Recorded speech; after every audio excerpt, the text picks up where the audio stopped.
يا سامع. اهلا وسهلا، اهلا وسهلا اهلا دكتور. بكم اهلا بكم. احنا بنتعرفك على بعض نضال جبور، دكتور اكرام هواش، الاخ فيصل صالح and the famous مدية بنجامين. اهلا وسهلا فيك. And we're gonna start and we have a couple of And other Maryam, doctors there is joining us. Maryam Shahd also. And Mariam is here. Are you And here, May Mariam? and Maysa Dr. Hawash. Mariam is a great doctor from California joining us. Okay, you are I know your welcome. connection is tough, so we're gonna start. So give you opportunity to speak, do something before you lose your connection. Maysa, let's go.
Okay. I think our doctors and guests, most of them are here. We have Dr. Al-Hams also in the audience. We'll bring him up soon. Thank you, everyone, for joining our webinar. Thank you, especially for our doctors from Gaza. We know the situation is dire, and we know your connections is tough, but we really appreciate the opportunity you're going to share with us the situation there on the ground. We are here to hear from you and to support you in every way we can. We do have a great list of speakers today, so we're not going to spend too much time on introductions. We want to give you the opportunity to speak your truth. We have Dr. Mohammed Abu Selmia. He's the director of Al-Shifa Hospital. Dr. Abu Selmia is one of the first doctors who got detained and illegally abducted by Israel for over 7 months. He was tortured, and thank God he was eventually released.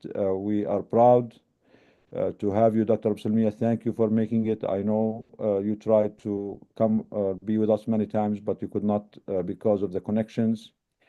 We have Dr. Yusef El-Reish. Dr. Yusef El-Reish is the Deputy of the Health Ministry in Gaza. We are proud to have seen and heard from Dr. El-Reish multiple times. We always appreciate his perseverance and his insistence on spreading the truth and sharing it with the world. Uh, Dr. Al-Hams, he's in the audience. If you, Maisa, can please try to bring him up. We have also a medical student from the North of Gaza, the Indonesian Hospital, Hamza Nabhan, who taught himself medicine over the past year and a half by being left alone most of the time there and having to treat the most severe and complicated injuries that any experienced doctors in the world can face. And him and his colleagues managed to be there and do all what they can to help their people. Karama, go ahead, please. You want to say something? Yes, thank you, everyone. We will try to focus on our colleagues from Gaza as much as possible. So please give us updates. We are all here to show a strong solidarity for you. We have over 800 people signed up for this webinar, so the audience is very large. And please just tell us what is happening in Gaza, and we are here to brainstorm with you and plan for next steps. So maybe Dr. Mohammed Abu Selmia, you'll take it from here. First of all, thank you very much for this webinar. I'm happy to be with you today with some challenges as a connection. I'll try to speak with Arabic, please, and I think it's better for me and for you. طبعا الآن الوضع في غزة صعب جدا جدا. يمكن آخر أزمة الآن نتعرض لها كقطاع صحي هي أزمة الوقود. الآن الجيش الإسرائيلي يتحفظ على كميات الوقود الموجودة داخل المنطقة اللي بيسميها المنطقة الحمراء، ويمنع المؤسسات الدولية من اليونوبس والأمم المتحدة من إحضار هذه الوقود للمستشفيات في قطاع غزة. Dr. Abu Salmiya, just give me a second so I can Okay. translate. So this is one of the worst times in Gaza. The worst part of what is happening right now is the crisis with the fuel. Israel holds the fuel in a red zone, and that red zone makes it very difficult for any institutions or any organization to reach fuel. Please go ahead. يس طبعا هذا الفيول الموجود عندنا لا يكفي الا 3 ايام ان لم يتم امدادنا بالوقود اللازم ستتوقف المستشفيات وستكون كارثه اخرى تضاف الى الكوارث. It will last only for 3 days, and once that is finished, the hospitals will completely stop, full stop. يعني هو من بدايه الحرب صراحه وكان هناك عنوان كبير عند الجيش الاسرائيلي بهدم المنظومه الصحيه، بهدم المباني وقتل الكوادر الطبيه. Israel was intent on destroying the healthcare system, the healthcare buildings, and the healthcare individuals themselves. وكلكم كان شاهدا على عندما تم قتل المئات في مستشفى المعمداني، لم يحاسبه احد، تجرأ على ذلك وهدم مستشفى الرمسيس للأطفال ومستشفى النصر للأطفال ومستشفى العيون ومستشفى النفسية، وكان آخرها مستشفى بيت حنون ومستشفى الشفاء. طبعا You have all been witnesses to the killing in multiple hospitals that Dr. Abu Salmiya mentioned, Al-Ahli Hospital. I'm not going to remember all of them, Dr. Abu Salmiya. pediatric hospital, psychiatric hospital, ophthalmology hospital, all the hospitals that are damaged. Yes. Killing hundreds inside the hospitals. Yes. طبعا هاي كانت سياسة ممنهجة للاحتلال يعني إخراج المنظومة الصحية عن العمل حتى يكون هناك تهجير لأهلنا من شمال قطاع غزة بعدم وجود رعاية صحية لهم في داخل شمال قطاع غزة. This was a premeditated political action by Israel to destroy the hospitals, and that way the people will also be forced into leaving the places and not having the safety of the hospital around them. Paraphrasing. وأصبحت المستشفيات يعني لازم تكون محمية ضمن القانون الدولي والقانون الإنساني، أصبحت مهددة وأصبحت يعني targeted يعني. Hospitals that should be protected by international law became targets and became threatened. وطبعا في عندنا الكثير من الكوادر الطبية منهم يعني مفاصل العمل الطبي، رؤساء أقسام ومدراء مستشفيات تم قتلهم على يد الاحتلال الإسرائيلي. And many people in the healthcare system, as leaders, directors of different units, have been killed by Israel. يعني أكثر من 1400 كادر طبي الآن استشهدوا لحتى الآن. 1,400 healthcare professionals have been killed, martyred now. و400 كادر طبي ما زالوا في المعتقلات الإسرائيلية. 400 are incarcerated in the Israeli system. طبعا هذه يعني ملخص بسيط عن ما يحدث، لكن من بعد وقف إطلاق النار حوالي 62 يوم الآن لم يدخل إلى القطاع الصحي أي شيء. This is a short summary of what is happening. Most importantly, for the past 62 days, there has nothing been allowed inside Gaza. طبعا نعاني من يعني ضعف شديد في المستهلكات الطبية وفي الأدوية وفي أجهزة التخدير وأجهزة العناية المركزة والأشعة، وكل شيء الآن تقريبا نفد. There is a lack of all supplies, x-rays, medications, fluids, all the hospital needs are almost gone. ولما تيجي عندنا الماس كاجواليتي، يعني كان بالإمكان يعني إن نقوم بإنقاذ بعض الحالات، لكن لعدم وجود الإمكانيات نفقدها أمام أعيننا، وهذا الشيء يعني مؤثر جدا على الجانب النفسي للطاقم الطبي. When mass casualties come to the hospitals, there are many cases that can be saved, but because of the lack of the supplies and the lack of staff, a lot of injured people are not saved, and that is a source of extreme mental and psychological stress to the medical teams in those remaining hospitals. واكثر شيء صراحه يعني يؤلمنا كطاقم طبيه الاطفال والنساء، اللي هم معظم الحالات اللي بتيجينا على المستشفيات الان، في معظمهم يعني سيفير بين، يعني درجه حروق تصل الى 80 و90%. The most distressing part is having the women and the children as patients. Many of them have 90% burns, and that is extremely distressing. طبعا في عدم وجود اسره كفايه في منطقه شمال قطاع غزه ومنطقه مدينه غزه، بسبب عوده النازحين جميعا من وسط قطاع غزه وشمال قطاع غزه، الان كلهم يعني موجودين في منطقه غزه، ولا يوجد العدد الاسره الكافي لمعالجه هؤلاء الجرحى والمرضى. Because of the lack of hospital beds and because people returned to the north of Gaza with the hospitals being under staffed and under equipped, there has been a severe lack of medical care for the population in the north. يعني قبل الحرب كان لدينا في منطقة غزة 2200 سرير، نتحدث اليوم عن 350 سرير. Before October, there was 2,200 beds in the north of Gaza. There is now less than 300. 2020 اوكي. Yeah. يس. طبعا هذا العدد لا يكفي تماما للجرحى والمرضى، فنضطر نضع انه اكثر من مريض في اكثر من، يعني على سرير اكثر من مريض، وهذا طبعا مخالف لكل القوانين والانفكشن كنترول والاشياء اللي زي هيك. ممكن طبعا المرضى والجرحى بصيروا عرضة للالتهابات. Because of this severe lack of hospital beds, more than one patient actually share one bed, which is in opposition to every rule in medicine, especially infectious control. يس. طبعا ناهيك عن مرضى غسيل الكلى، فقدنا منهم 40% منهم في قطاع غزة بسبب انه لم يتلقوا الرعاية الصحية اللازمة لغسيل الكلى. 40% of patients with renal failure who need dialysis have died because of the lack of dialysis in Gaza. طبعا والمأساة مستمرة، كل يوم بموتوا ناس من عدم وجود الرعاية الصحية الكافية لعملية غسيل الكلى. And the tragedy continues to happen on every day because people continue to need dialysis and people continue to die because of lack of dialysis.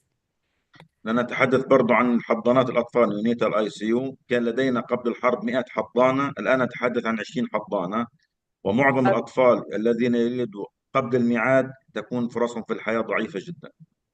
Let's talk about incubators for premature babies or term babies who needed. Before the war, there was 100 incubators. Now there are less than 20 incubators, and that makes survival for newborn extremely low. يس. طبعا الكانسر بيشنت بعضهم يعني لا يوجد علاج كيماوي، لا يوجد علاج إشعاعي، يوميا يتوفى منهم هؤلاء المرضى وهم ينتظروا إما يعني ينتظروا حتمهم، لأنه لا يمكن الخروج من غزة ولا يوجد علاج بغزة. For patients with cancer, there are no radiotherapy and there is no chemotherapy, so all they can do is wait for demise unless they are evacuated, but there is really no evacuation possible. برضو مرضى القلب، أي مريض بيجيله هارت أتاك يعني الشانس في الحياة صعب جدا، لأنه لا يوجد لدينا القسطرة قلبية في كل مدينة غزة وشمال قطاع غزة.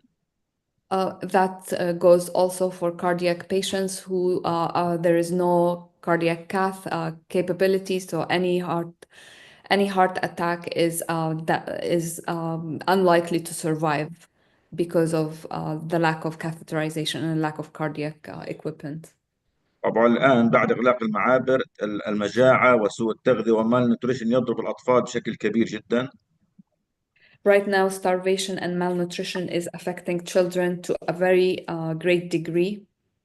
الآن عندنا 65 طفل توفوا We have مسجلين في وزارة الصحة، 65 children have died because of starvation, as recorded by the Ministry of Health. وعشرات الآلاف الآن مصابين بسوء التغذية. 10,000 children, tens of thousands of children are suffering from malnutrition. طبعا وحياتهم على المحك الآن صراحة. And at any moment they can die. البريجننت وومن اولسو طبعا عندنا مشكله كبيره فيهم، لا يوجد اي تغذيه صحيه لهم. صار عندنا البريماتور ديليفري كثير كنا نشوف الاشياء هذه صارت كثير، وعندنا نشوف اطفال يولدوا بتشوهات خلقيه لم نعدها من قبل يعني. This goes also for the pregnant women who are malnourished and they have a very high incidence of premature delivery. Children are born with severe congenital defects that Gaza has not seen before, ever. طبعا هذا كله بسبب الاسلحه اللي بيستخدمها الجيش الاسرائيلي لم نعدها من قبل. This is due most likely to the weapons that have been used on Gaza that no one has experienced before. طبعا حتى الجيش الاسرائيلي يمنع دخول الوفود الطبيه الان من منظمه الصحه العالميه، والوفود الطبيه الاي ام تيز اللي بتيجي على قطاع غزه الان يمنعها من دخول قطاع غزه ايضا. All the medical missions are currently not allowed to enter Gaza, including the WHO medical missions.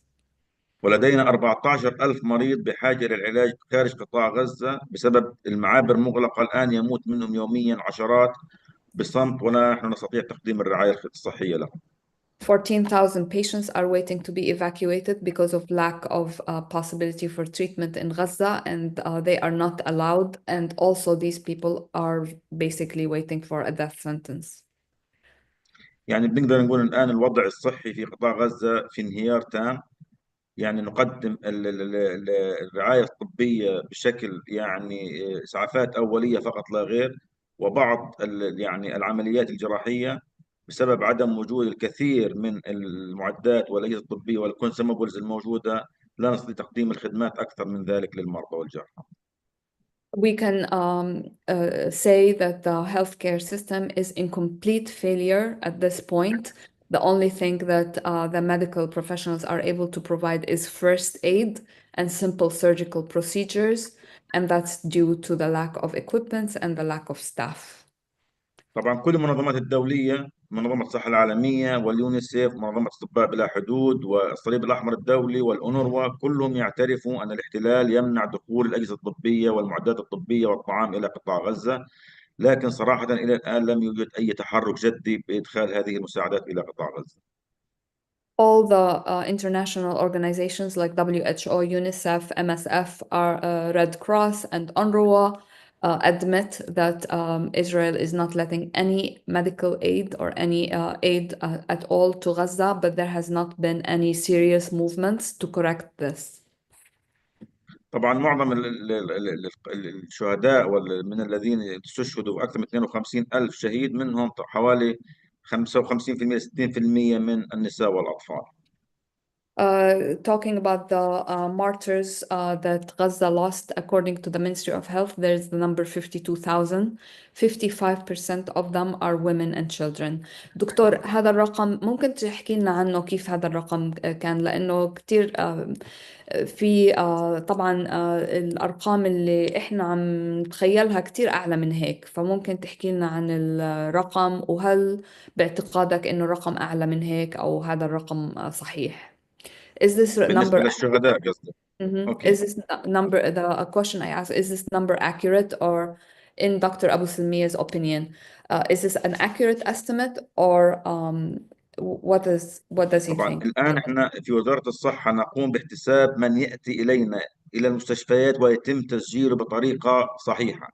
يعني معرف لدينا أنه هذا جثة شهيد إلينا إلى مجمع الشفاء الطبي أو ناصر ويتم تسجيله عبر وزارة الصحة، لكن هناك أكيد الآلاف لم يتم تسجيلهم، لم يدخلوا ضمن هذا الرقم.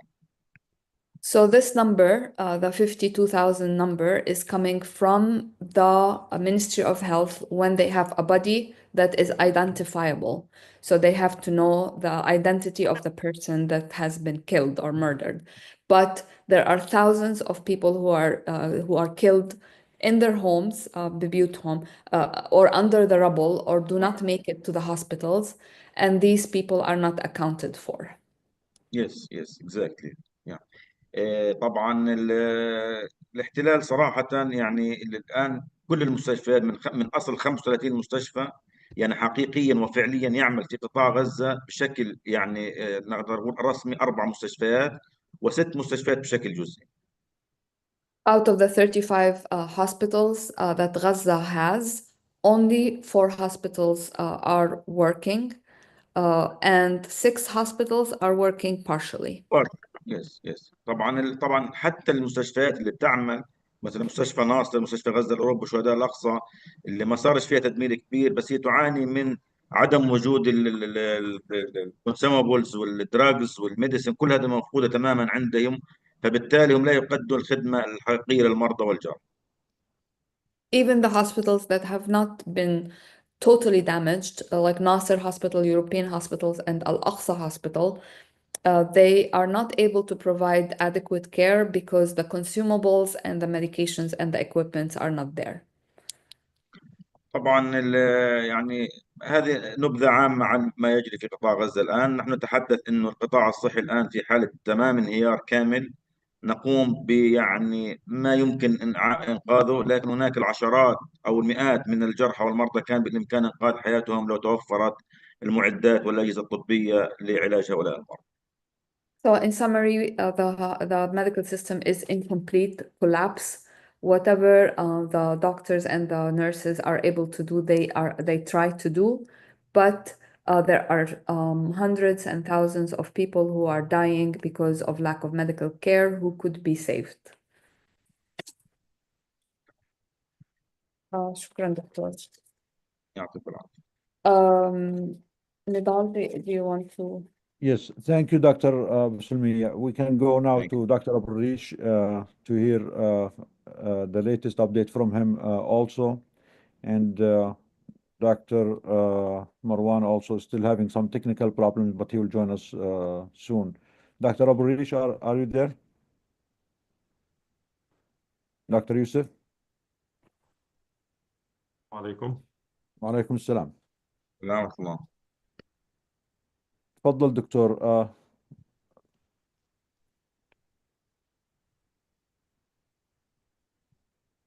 Yeah, actually, as Dr. Mohammed is mentioning, the situation is getting worse and worse. And even there is no word can describe the situation. Actually, it's beyond any words. And the situation in many aspects, actually, it's getting worse and worse.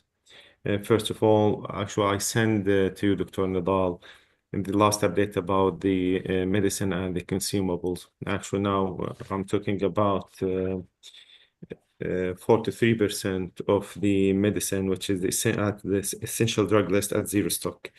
Almost 48% of the non-communicable disease medicine, which is related to the NCDs at zero stock, and 53% of the medicine which is related to the maternal and child health at zero stock.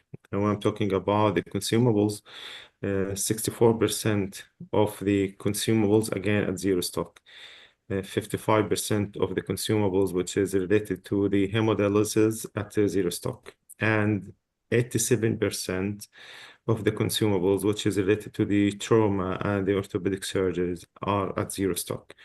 And again, the consumables which is needed for the ophthalmic surgeries, 84% are at zero stock. As Dr. Mohammed actually mentioning, the fuel nowadays, it's now on the top of all the other obstacles.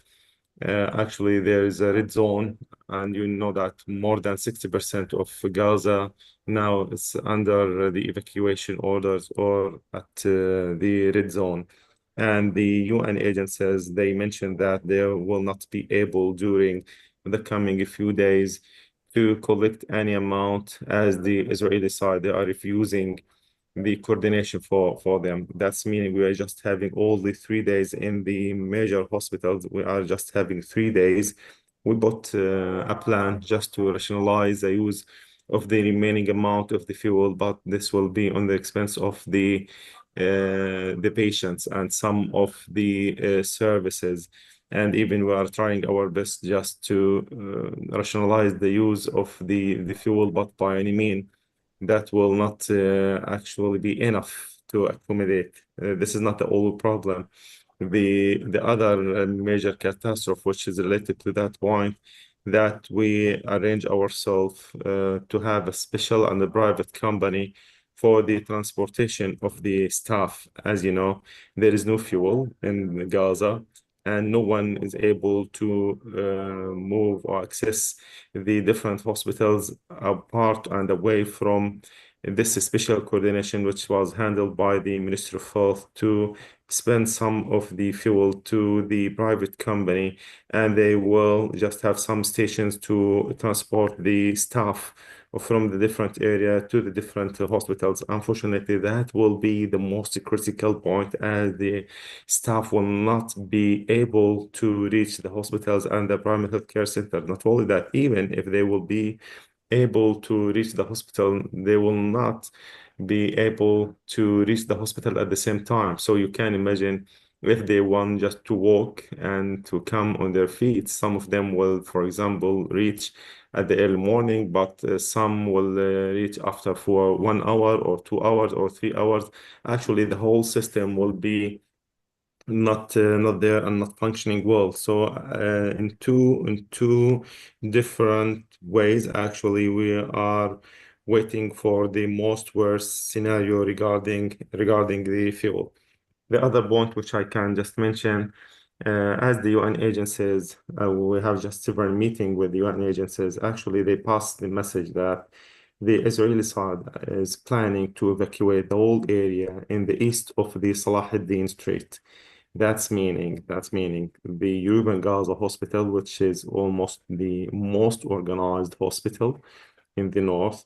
And in that hospital, we are managing the cases of the neurosurgery, as the neurosurgery center is there, and the vascular surgery, and some very important surgeries are there. So now we are in a very critical situation, and we even are unable to put a plan how to deal with such a scenario. On one hand, we are not going to evacuate the hospital just to put more burden on the remaining hospital, and not to pass a negative message to our staff just to leave the hospital by evacuating early most of the assets there. On the other hand, if we delay that decision, that's meaning maybe we are going to lose some of the equipments there, as they destroy Al-Shifa Hospital and Kamal Adwal hospitals and the Beit Hanun Hospital and Al-Hilal Al-Emirati Intal Sultan Hospital, Yusef Al hospitals. All of these hospitals actually were completely destructed, and all the equipment, including the Turkish hospital, all of those equipments actually were destroyed. So maybe we'll face a such scenario that we are going to lose even the remaining part of the equipments. Actually, again, we are trying just to weigh between the two decisions, just to continue to work in that hospital, and it will be really hazardous for the staff and for the patient to work there, or to have such a decision for early evacuation. Again, it will be on the expense of the patient themselves, as that hospital is well organized, well structured, well equipped, comparing with the other hospitals, and will add more burden on the remaining hospitals. Actually, as Dr. Mohammed said, that we are just managing our cases using just 1/3 of the previous beds. Previously, we have almost 340 and 3,400 beds. Now we are just able to use just 1/3 of the hospitals. They are still destructing the remaining of the health system. And yesterday we were informed that the largest primary healthcare center in Gaza, which is called Al-Rahma Primary Healthcare Center. Yesterday, actually, we heard that it's now destroyed, and they destruct that center, which is the major primary healthcare center in Gaza, mainly for the east of Gaza. And actually, unfortunately, that will include all the equipments and the different setup which was in that hospital. Back to the public health branch, I mentioned in the last meeting that we are facing a catastrophe when I'm talking about the availability of the water and the safety of the water, the food. Unfortunately, nowadays, most of the people of Gaza, they are unable to reach the food, and they are fighting just to collect small amount of the food for the children and their family members. And really, the situation really catastrophic when I'm talking about the food. Of course, the sewage system and the vaccination, the routine vaccine and the polio vaccine, all of these issues which is related to the public health, including the public health lab, all of these elements, unfortunately, now they are at the borderline, or some of them even we are unable to handle. Back to the number of the children, which was actually asked. According to the number which is calculated, as Dr. Mohammed said, we have two ways to calculate the number of the murdered and the casualties. One, just to have the dead body. The dead body will reach the hospital, and the dead body will identified by the ID number and by the date of birth and by the full name and everything which is related to that person. So we can, at that moment, we'll register him. If we'll miss any piece of the information, he will not be included in the registry. On the other hand, if there will be, for example, a home and the people there under the rubble, and they are unable to evacuate the dead bodies, they can go for the alternative way, which they can go to the ايش المحاكم الشرعية المحاكم. Courts. Yeah, they can go to the courts there, and through a very special arrangement and deal and regulation, they can, with a witness of some of the people, they can complete the registry, and then we can add some of the number to the registry. So we are not calculating the whole number. Some of the unknown cases, they will not be registered. And some of the people who are still under the rubble and their family, they didn't follow that regulation, they will not be involved in the registry. So I'm talking about just all the cases which is reaching the hospitals, or they will follow the special regulations of the people through the court. Back to the other point, which is related to the spare parts and the oxygen station. Till now, we are not allowed to bring more oxygen stations, and we are facing such barriers and obstacles which is related to the oxygen for the patient themselves. Some of the patients, they are oxygen dependent and they are in a bad need for oxygen. And for the theaters and for the ICU, the different ICUs, the neonatal ICUs and the pediatric ICUs, and even for the adult ICUs, they are in need for oxygen. And unfortunately, we are unable to support them by oxygen. And we are depending on some of the cylinders, the oxygen cylinders, and unfortunately, it's a very difficult mechanism. And the total amount of the oxygen which can be produced by the remaining part of the oxygen stations is not enough to increase the capacity of the ICU. So we are in a bad need to increase the number of the ICU beds, but unfortunately, as the limitation of the oxygen production, we are unable to increase the number of the ICUs.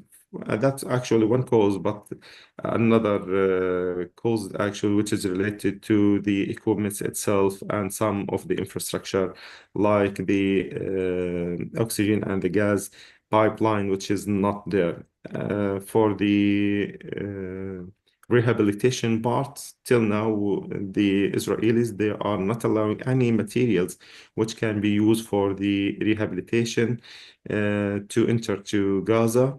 And again, that made the situation is again most or at critical point, as we are unable even to renovate any part of the hospital, like what happened in Nasser Hospital when they attacked the surgical department. Unfortunately, till now, we are unable to renovate that part and to reuse that part, as there is no material for the rehabilitation in the private market. Still, they are attacking the health system, the staff, the ambulances. Referring abroad, again, I was mentioning in the last meeting that the total number of the cases who are waiting, they are exceeding 13,000 cases. Now they are exceeding 14,000 cases. And unfortunately, we are unable to send them outside while they are in a bad need to save their lives, to be referred outside, or at least to reach any center which is well equipped with medicine and with the consumables. The health information system, which is so important in this situation. I'm talking about the surveillance system, and for the communicable diseases, and all the points which is related to even to have a registry for the death excess and all the cases which is directly influenced by the situation and increased number of deaths due to lack of the service. All of these elements which is related to the health information system, unfortunately, it's not well fixed.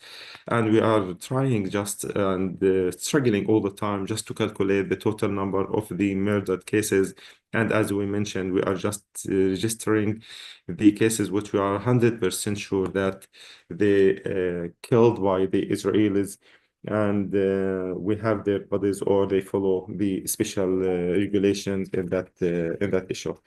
The last point, which I'll just mention, for the children who are just being under this attack, on one side, they have no shelter to go there. They have no space, no safe place to go there. And actually, they have no food to use and no medicine to use, and no medication. And it's so difficult to reach the hospital. And now their immunity at the minimum, and they are developing day by day more diseases. And nowadays we start, at the last meeting I mentioned that we start to calculate some and register some of the cases with malnutrition. Unfortunately, we start to miss some of them. Now we missed 2 out of them, and I can expect more cases that will be lost during the coming days if that part will not be solved. And as you know, even the malnutrition disease, it's not a reversible condition. It's not a completely reversible condition. Even if that issue will be solved, that's not meaning that all the cases will back to the norm. Actually, they will living with a permanent scars in their bodies, as they will no be longer even back to the norm.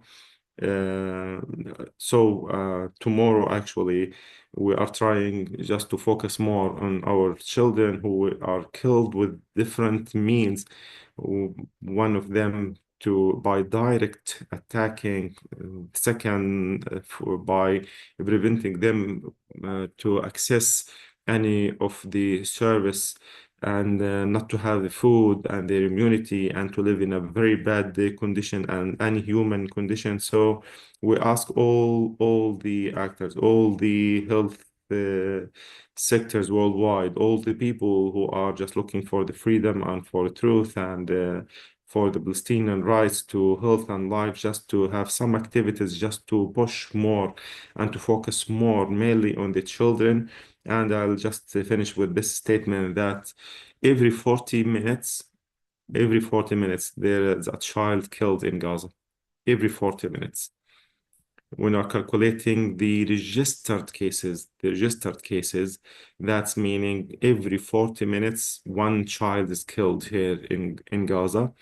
In the last meeting, I was mentioning that if we'll apply the percentage of the people who are killed here in Gaza to the American population, that will equal 8% of the total population, and that's equal to 25 million of the American population were affected, either killed or injured. If we'll apply the same percentage of the people who are injured and killed here in Gaza, it's 8% of the total population.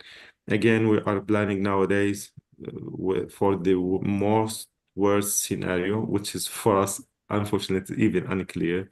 So even we're unable to put a plan and clear a plan for the coming days, as we don't know how they will manage and how will they deal, which hospital can be attacked, which area can be attacked, which area which should be evacuated. So we are ready to deal with a scenario which is unknown for us, but we have to be ready, and we have to be on the top of our tools for the coming worst scenario, which is we are sure that we are going to reach that point, but unfortunately we are unsure about the exact scenario and how we can manage. Yeah, that's Thank from you, our. Dr. Yusuf. Thank you, Dr. Yusuf. Unfortunately, the tragic picture that you just presented is something we cannot even come close to imagine. We cannot imagine how you're able to manage this situation in a place that has been under siege for 20 years and under a genocidal campaign for the last 19 months, and now under full medieval and evil blockade for the last 64 years. I don't know if there is any healthcare system or any civilian system or infrastructure in the world that can withstand this evil and disastrous situation. Thank you for sharing this truth, especially to the American people here, the European people, the people in the West, the American doctors, the healthcare system, here to try to do more and speak up more than, as you said, a child dies every 40 minutes, and that's only the numbers that you know, and I'm sure with the full destruction of the healthcare system, the numbers might be even bigger because you don't have access to all the people and the kids who are dying from starvation everywhere. And also for mentioning that the death from indirect injuries due to lack of care, lack of food, lack of dialysis, lack of cancer medications, even outnumbers the deaths from the direct bombing and direct killing. Again, we're going to come back to you, Dr. Yusuf, and to our panelists. But now, for the sake of time, I want to go to Dr. Marwan. Dr. Marwan, are you still with us? I'm afraid we lost Dr. Marwan. Do you see him, Karama? Yes, he's here. He's muted. Yes. Yes, Dr. Marwan, he's the head Yes. of the field Assalamu hospital in Gaza. Ahla wa sahla, Dr. Marwan. Thank you for being here. Thank you for making the effort to join. We know your connection is hard, but we are honored to have you, and we are all ready to hear your truth. Wa alaikum salam. Ahla wa sahla, Dr. Marwan. دكتورنا ده ان شاء الله انا يعني العربيه الافضل عندي، الانجليزي يعني مش غاد. لا تفضل احكي بالعربي، واحنا بنحاول قدر الامكان بنترجم. انا والدكتوره كرامه موجودين هون بنحاول نترجم لك، براحتك احكي بالعربي. طيب، بسم الله الرحمن الرحيم. اولا نشكركم على هذه الاستضافه، ونشكر اطباء ضد الاباده على هذه الوقفه وهذه المسانده لابناء الشعب الفلسطيني. بوركتم، نحن باذن الله تعالى زملاء، نحن تيم واحد، نحن طاقم طبي. Ahla wa sahla, Doctor. So, Dr. Marwan Al-Hams, he's the director of the field hospitals in Gaza. First of all, he's thanking us and thanking all the people in the world who are standing with Gaza and trying to support the medical system as colleagues all over the world. These are our colleagues in Gaza. They need our help and they need our support. تفضل. يعني بداية نعرج على ما كانت عليه وزارة الصحة الفلسطينية والمنظومة الصحية في داخل قطاع غزة قبل 7 أكتوبر وقبل هذه الحرب التي يشنها الاحتلال الإسرائيلي على أبناء الشعب الفلسطيني لتدمير كل الشعب وكذلك تدمير المنظومة الصحية، حيث يعني كنا لدينا حوالي 38 مستشفى كاملة متكاملة، منها مستشفيات متخصصة، منها مستشفيات عامة بها كل شيء. وصل إلينا عن المواصيل أنه كانت وزارة الصحة الفلسطينية بها تقريبا كل التخصصات إلا القليل. يعني كان عندنا زراعة الأعضاء، كان عندنا عمليات القلب المفتوح، عندنا يعني مراكز الاخصاب، مراكز الحروق، مختبرات عالية الجودة، أشعة، وكذلك من أعلى ما يمكن، حيث كان لدينا 9 أجهزة رنين مغناطيسي في القطاع وحوالي 13 إلى 14 جهاز سي تي، وكانت يعني تساعد، وكنا نحاول أن ندخل أجهزة جديدة لكن الاحتلال الإسرائيلي منع ذلك. Thank you, Doctor. So, Dr. Marwan wants to start to paint the picture how the situation was before this latest genocidal war, that despite the siege, Gaza had over 38 functioning hospitals at that time with all kinds of specialties. They had the general hospital, they had specific care hospitals. They also had all types of surgeries and special surgeries and interventions. They were doing organ transplants, they were doing open heart surgeries. They did suffer some deficiencies before the genocidal war, but it was manageable, and they were working on adding those deficiencies that they had. But now the situation is much worse due to the deliberate and intentional attack on the healthcare system, the medicide that Israel is intentionally committing along with the full-scale destruction of the civilian infrastructure. تفضل دكتور.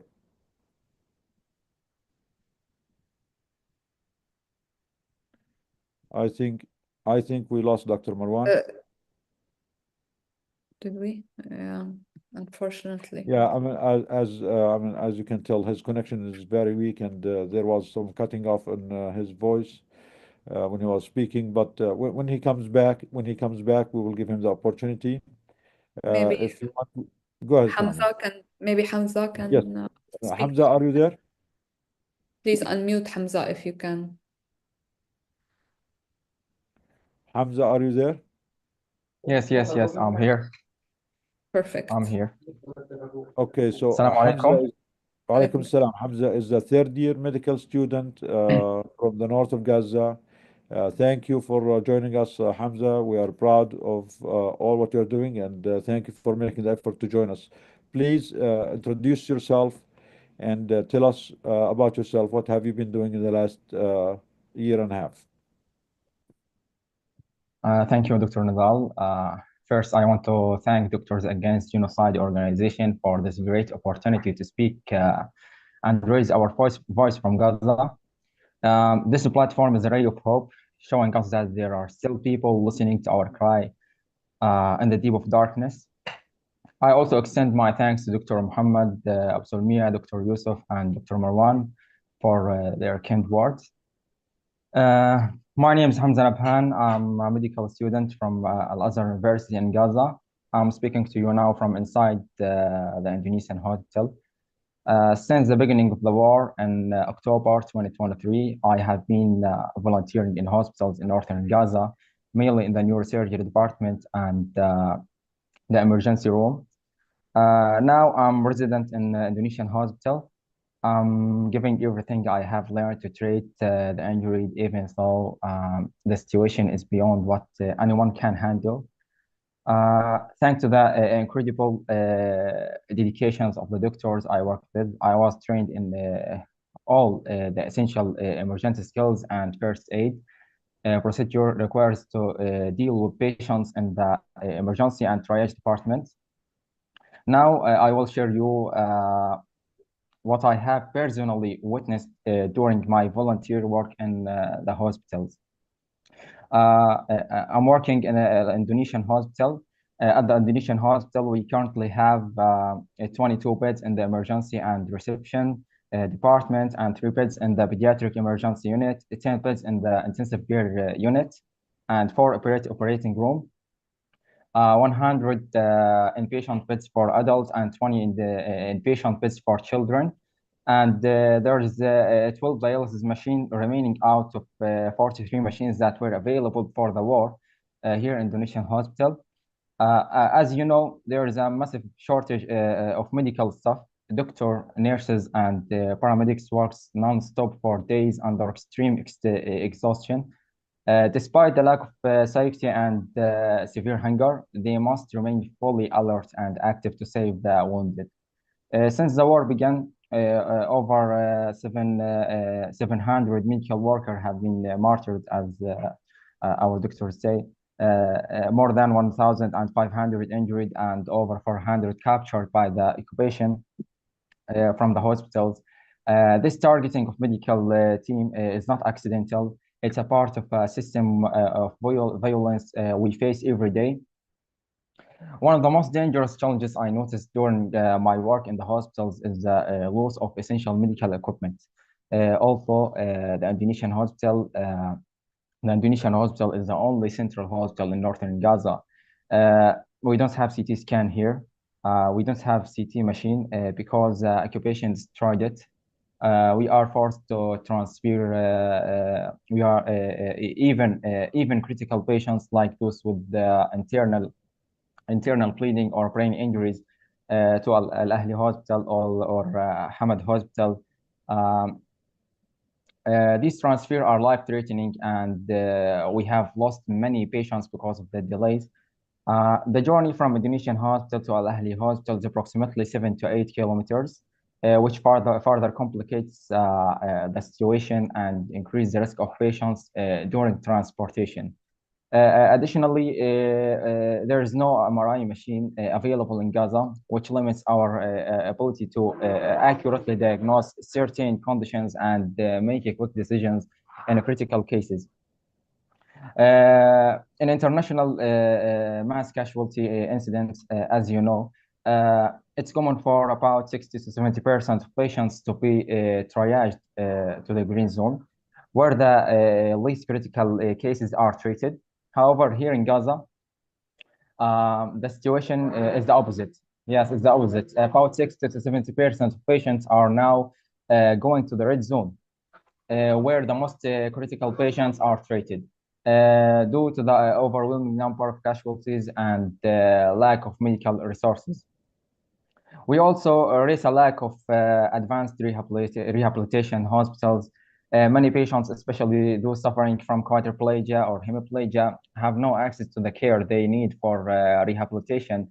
And this adds a tremendous burden to an already overstrained healthcare system. There is an ongoing crisis regarding solar energy and the fuel shortage, as our doctors say. At the Indonesian hospital, we no longer have an alternative energy system because the evacuation destroyed our solar system during the last siege. Previously, the system covered about 80% of the hospital's energy needs. Now we are really solely on generators, and the fuel for these generators is running dangerously low, which poses a serious threat to patient lives, particularly those on mechanical ventilators in the intensive care unit or in the operating rooms. The lack of medicines, especially for non-communicable disease and painkillers, is another dire issue we are facing. The shortage is exacerbated by an ongoing blockade, making it almost impossible to procure necessary medications. Due to the overcrowded conditions and shelters and the collapse of the infrastructures, we are seeing an increase in infectious disease and skin disease. There is even stinking sewage pond surrounding the Indonesian hospital, which further contribute to the spread of these diseases. Also, here in the hospital, there are no meals available for the medical staff due to the ongoing famine. Despite this, our teams continue to work tirelessly sometimes without food, as they try to save as many as lives as possible. The physical and mental toll of working under such conditions with no food or proper rest is unimaginable.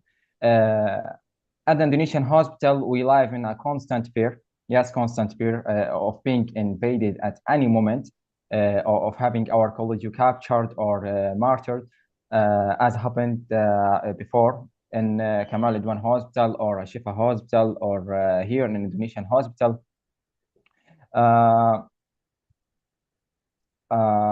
We also fear that the hospital may be bombed.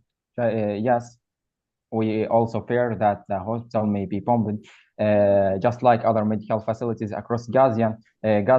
Even more painful is the fear that we may receive our own families, neighbors or friends as injured or martyrs. Just 2 days ago, this nightmare became a reality for me when I received my family as injured. And my neighbors, some injured, some martyred, after the occupation bombed our neighbor house.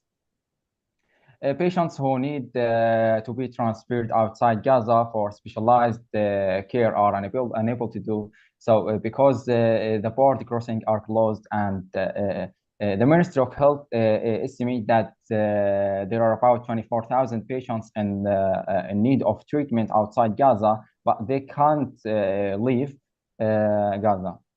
Hospitals are overwhelmed, and many patients are packed into our wards due to the bombing by the occupation. The situation is compounded. The situation is compounded by the lack of resources and inability to provide adequate care for all the incoming casualties. Most of the casualties we receive are women and children. Yes, women and children. About more than 70% of casualties we received are women and children. Their suffering is heartbreaking, and as many of them lose their families or suffer severe injuries that will affect them for the rest of their lives. Everything I have said today is not unknown. The whole world knows what's happening in Gaza. Our only and basic demand is safety. Yes, our only and basic demand is safety, to stop this genocide and to preserve what is left of us.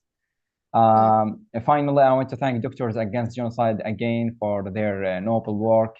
You are defending medical workers who are being captured and martyred. And you are standing against the starvation we are facing.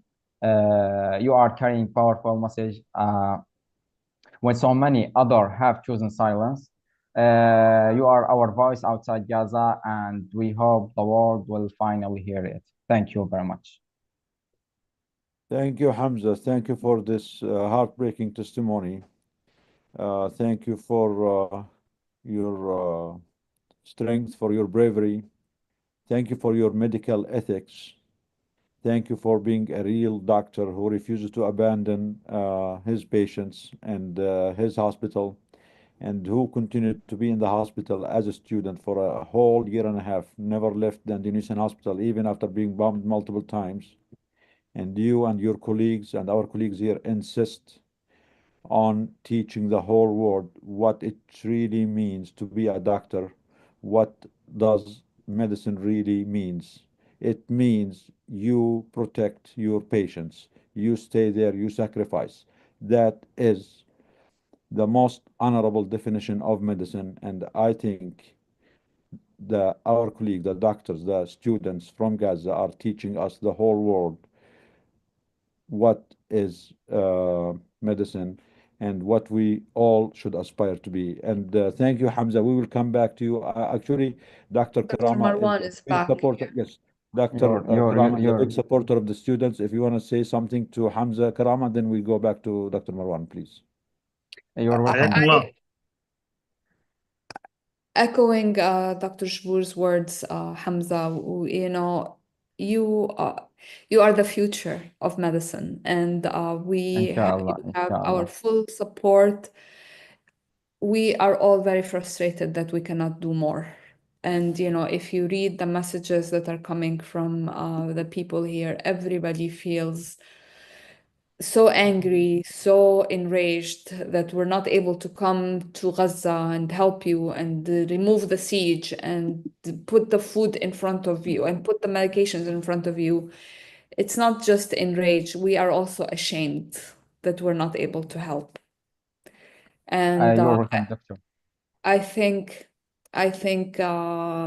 this world is full of injustice, and all what we should try our best to restore justice and speak up and continue to fight for you, for your friends, for your family, for الله يرحمهم عيلتك اللي اجت على المستشفى.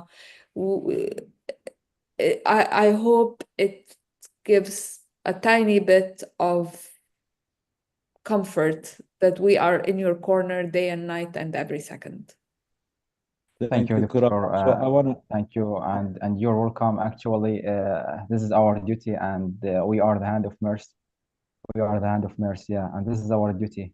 And also, we are the future. I will be, inshallah, amazing in your surgeon. After 20 Inshallah. days, Ya Rab, ya I will be Rab. amazing in your surgeon, inshallah. Inshallah. And I will come back here to Gaza to Yes. improve our medical system and Yes. serve my people, inshallah.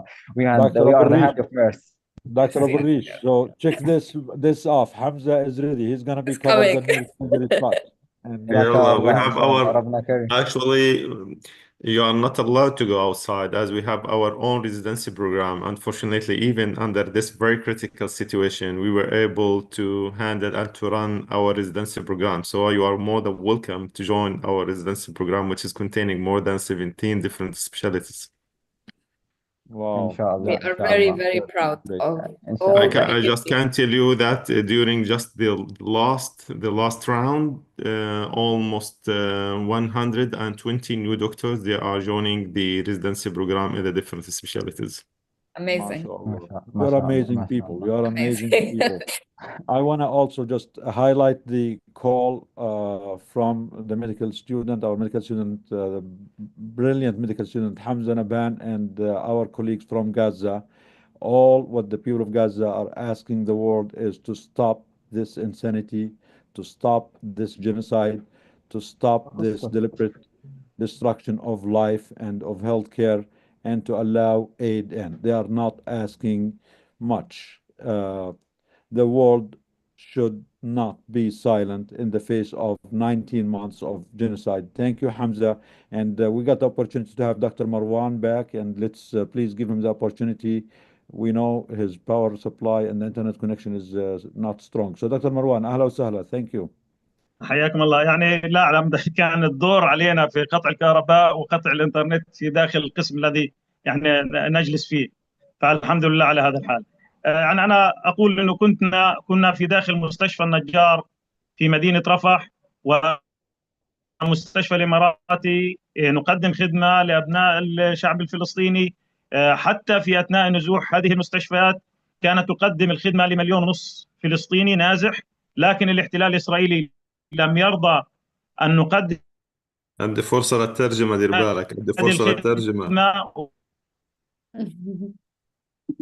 واستكثر على أبناء الشعب الفلسطيني هذه الخدمة، فقام بقصف خلينا بقسم. دكتور مروان، خلينا أترجم لك الله يخليك لأنه راح ننسى الحكي. بقى So Dr. Marwan is in the hospital now, and what they're doing because of the limited power supply in the hospital, they are cutting the hospital the power on different departments. So his department, it's turn for his department to the way to ration the limited supply of power and fuel they have. So that was the turn of his department now to cut off the power from there. But now it came back. He is saying Dr. Marwan that he works at the Najjar Hospital. شو اسم المستشفى الثاني لو سمحت يا دكتور مروان؟ الإماراتي هوسبيتال. The الإماراتي Najjar هوسبيتال. Hospital and the Emirati Hospital were providing service for about 1 million people, and they were able to deliver this service, very competently. But now, after this genocide, everything is failing, and they are lacking all the means to provide the service. تفضل. لذلك الآن مدينة رفح يعني تخلو من أي خدمة طبية، حتى الاحتلال الإسرائيلي أخلى كل المواطنين، والآن كل المواطنين في داخل مدينة خان يونس، وانتقلنا للعمل في مستشفى ناصر الطبي، حيث انتشر الزملاء الأطباء والتمريض والطواقم الطبية للعمل في داخل المستشفى، واستمرينا في العمل في داخل المستشفى حتى نستطيع خدمة أبناء فلسطين مع قطاع. This hospital was in Rafah, but Rafah now has no medical service at all. The whole city has been forcibly evacuated by Israel. They were forced to move to Al Nasser Hospital in Khan Yunis. تفضل. نعم، واستمرينا في الرغم انه كل الزملاء منهم من تضرر، كلهم من استقبل ابنائه في داخل المستشفى شهداء، منهم من استقبل عائلته كامله. فقدنا زملاء، يعني لنا اخصائي اطفال، مدير مستشفى النجار سابقا، يعني زملاء كثر. انا الحين يعني اعيش مع زميل لي فقد تقريبا 3/4 عائلته، هو الحال في داخل كل الطواقم الطبيه. So despite all these difficulties, the healthcare system, they're trying, and the workers, they have been trying all what they can to continue to serve their people, to serve the victims, despite many of them have been murdered, many have been abducted illegally, many have been injured, and many of them have lost large numbers of their families. Some of them, 2/3 of their families have been lost, or 3/4, as Dr. Marwan mentioned. The doctor he's working with now has lost most of his family too. And despite all these difficulties, they insist on continuing to help and continue to do all what they can to help their people. تفضل. وقد كلفنا بمتابعة المستشفيات الميدانية التي دخلت على قطاع غزة، وهي شيء جديد، حيث يعني بداية دخول هذه المستشفيات كانت هذه المستشفيات الميدانية تعتمد على مقومات وإمكانيات وزارة الصحة الفلسطينية. So Dr. Marwan has been responsible to manage and run the field hospitals, which is something new in Gaza. And most of these hospitals actually depend on the support from the Ministry of Health and using its resources. تفضل.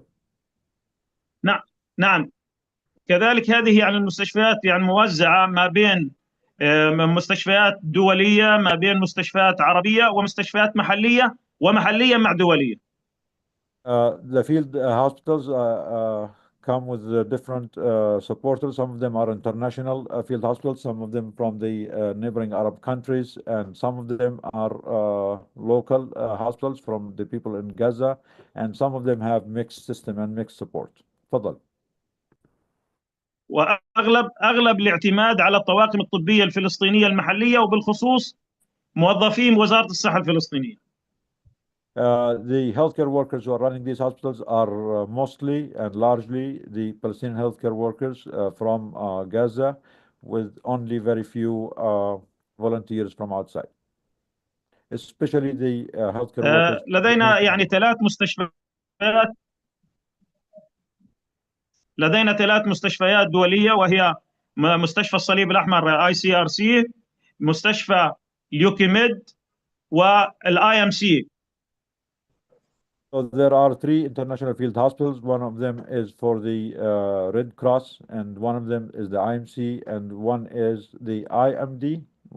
Is this what you said, Doctor? The UKMed and ICRC. صليب الأحمر. UKMed and ICRC, the Red Cross. So 3 international field hospitals in Gaza. نعم، ويوجد مستشفى أخرى وهي تابعة لأطباء بلا حدود فرنسا. There is another hospital run by the Doctors Without Borders France. ومستشفيين عربيين، مستشفى الهلال الأحمر من الإمارات الميداني، والمستشفى الأردني. وهذه المستشفيات ال5 مجتمعة، يعني ذات سعة سريرية بسيطة، يعني مقبولة، تتراوح ما بين 17 سرير إلى 60 سرير. And there is also the Jordanian Field Hospital and the United Arab Emirates Field Hospital. Most of these hospitals are small hospitals with small capacity that ranges between only 16 to 60 beds at maximum. نعم، ويوجد لدينا بعض المستشفيات الميدانية المحلية التي تم إنشائها في داخل مستشفى لوزارة الصحة الفلسطينية بالتعاون مع MSF بلجيكا، مستشفى الكويت التخصصي في داخل مدينة خان يونس، وكذلك مستشفى الهلال الأحمر الكويتي تابع لجمعية الهلال الأحمر الفلسطيني، ومستشفى القدس. أغلب هذه المستشفيات 3 منها قد اختفت. There are also few very small local field hospitals that were started at the hospitals that were bombed before, and many of them actually have been destroyed again, and their capacity is very small too. تفضل. وهي تعمل يعني بالحد الأدنى من الإمكانيات. الآن نحن نعيش يعني سواء المستشفيات الميدانية، المستشفيات الحكومية، المستشفيات الخاصة، أغلب هذه المستشفيات الآن تعيش نفس المعاناة التي تعيشها المستشفيات الحكومية العامة. Of course, the situation is very dire, and the field hospitals are also facing the same challenges that the regular hospitals are facing, as you can imagine, due to the blockade and the lack of the supplies and the lack of fuel. تفضل. تمام، يعني ريحت انت قلت ان lack of supply and lack of food. الان هي تعاني نفس المعاناه. نحن الان المستشفيات الحكوميه، الاحتلال الاسرائيلي على مدار 62 يوم لم يدخل لنا اي حبه دواء، لم يدخل الينا اي من المستلزمات الطبيه والمهمات الطبيه. كذلك الوقود الذي الان نعاني منه لدينا فقط مخزون ل3 ايام، سينفذ بعد 3 ايام وسنرى الويلات لا قدر الله. وهذا ينطبق على المستشفيات الميدانيه. So again, to reiterate that the situation is very dire. As we all know, in the last 62 days, Israel did not allow one pill of medication to go in, not a single medical supply to go in, and no fuel and no food. And this is all across Gaza, including the field hospitals. When it comes to fuel, they only have fuel enough for 3 more days to run these field hospitals. تفضل.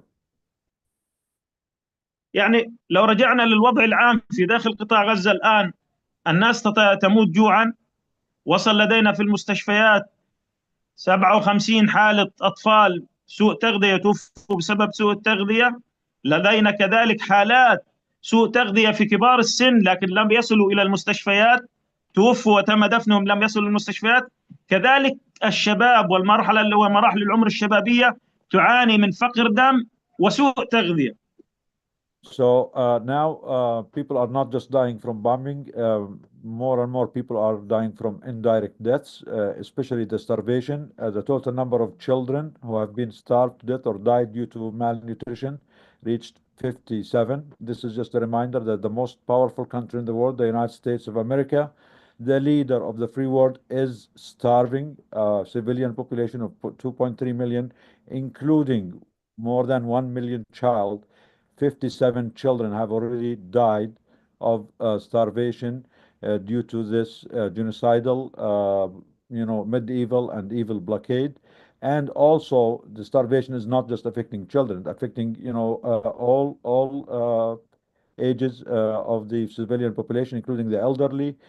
Many of the elderly are dying in their tents without even coming to the hospital, so they don't know the exact number of those deaths, and it's affecting even the younger and the all age groups.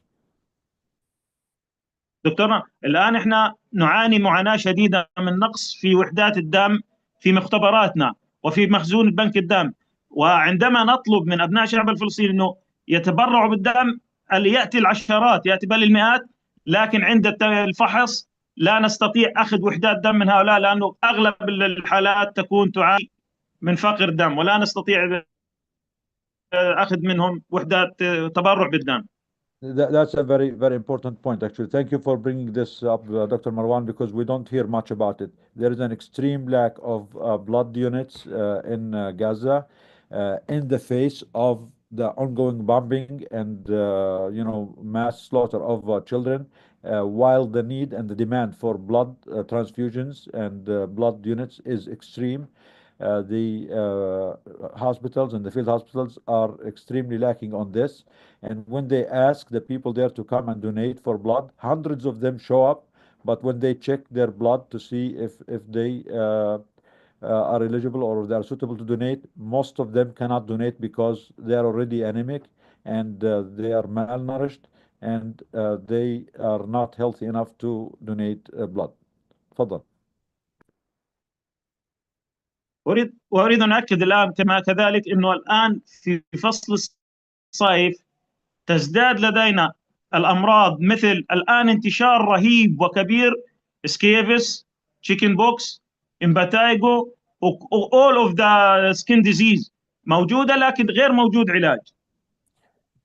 And I want to add also that in the winter time, we heard about children and many people dying due to freezing to death.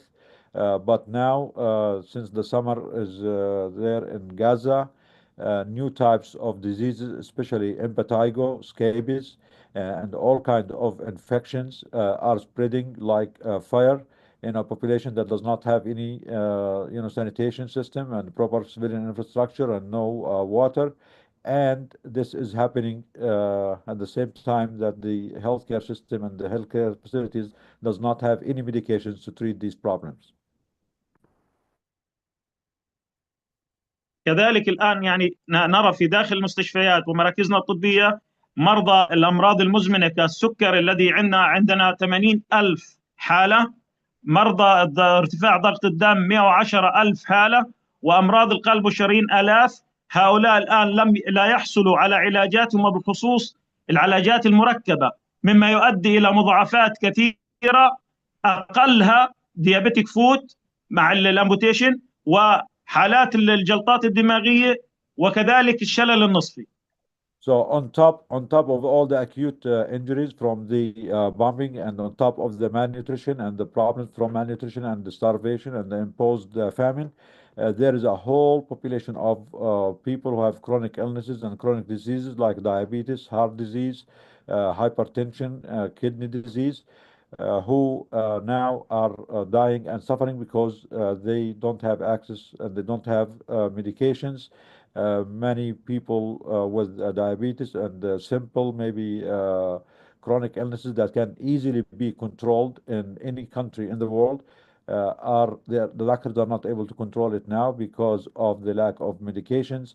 That's why many of these cases are either dying or developing severe complications like diabetic feet and leading to amputations for diabetes patients. تفضل.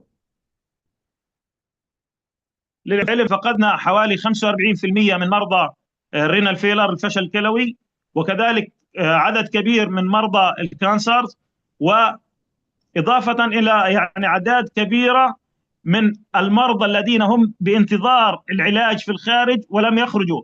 حوالي 25,000 مريض يحتاج لعلاج الخارج لم يخرج. هؤلاء ينتظروا فقط الموت. Dr. Marwan said that because of the lack of resources, they already lost 45% of renal dialysis and end-stage renal disease patients due to lack of dialysis machines and lack of capacity to take care of them.